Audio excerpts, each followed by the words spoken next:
Hello guys, Waffle here again with another video. I'm going to do a video today on World vs. World.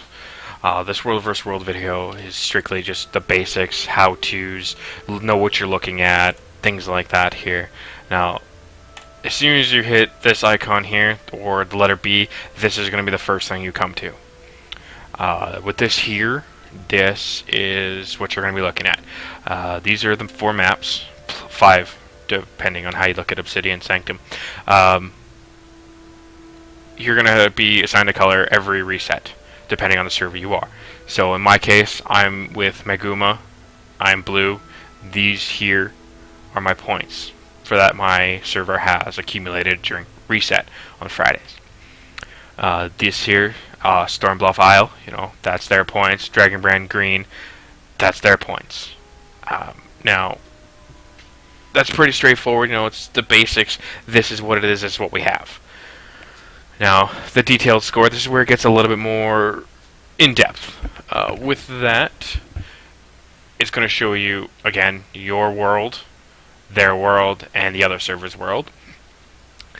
These are the contested areas, how much they're worth if you hover over them. So a castle is 35, a keep is 25, a tower is 10, and a camp is 5.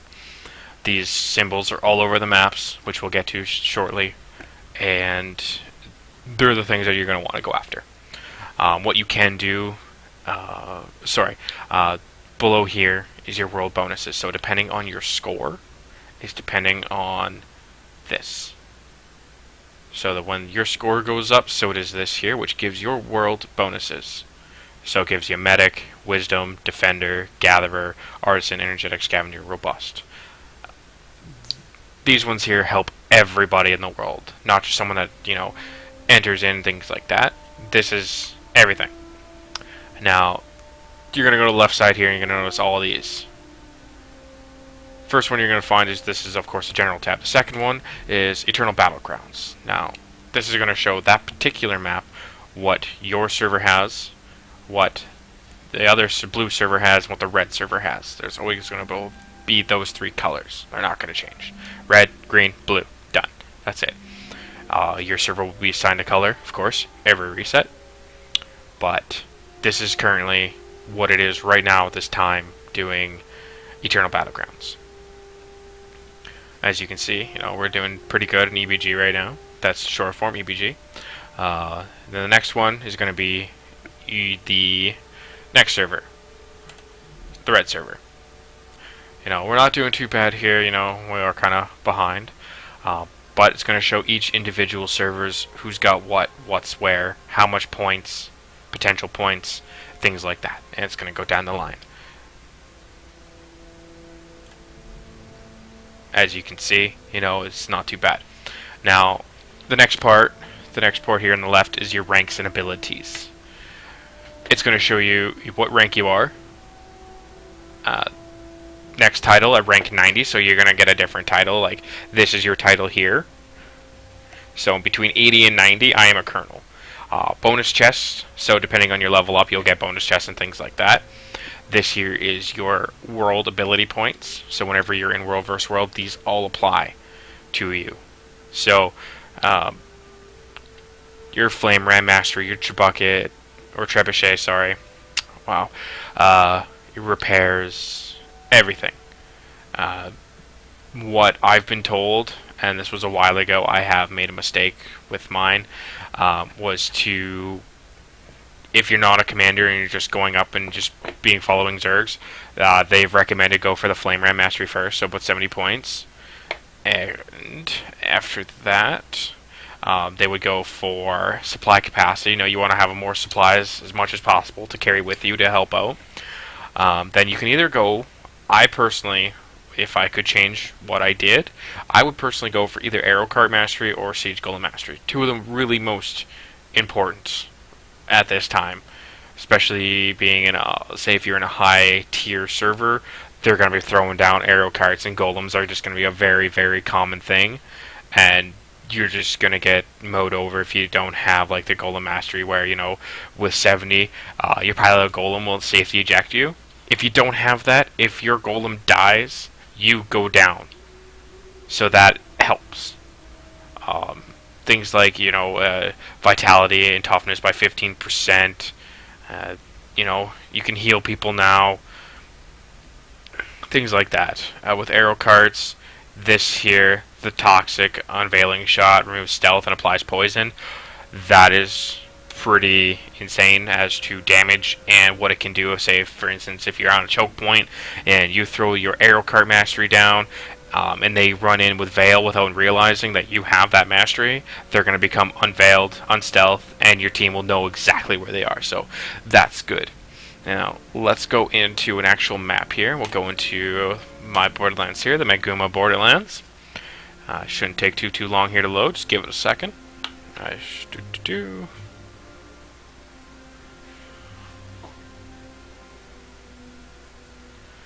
some reason, it's just taking just a tad bit longer to load than it normally does.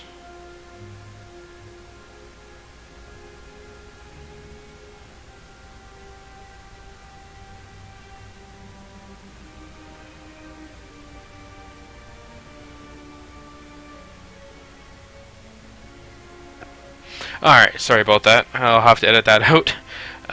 Texting. So, this is the Borderlands.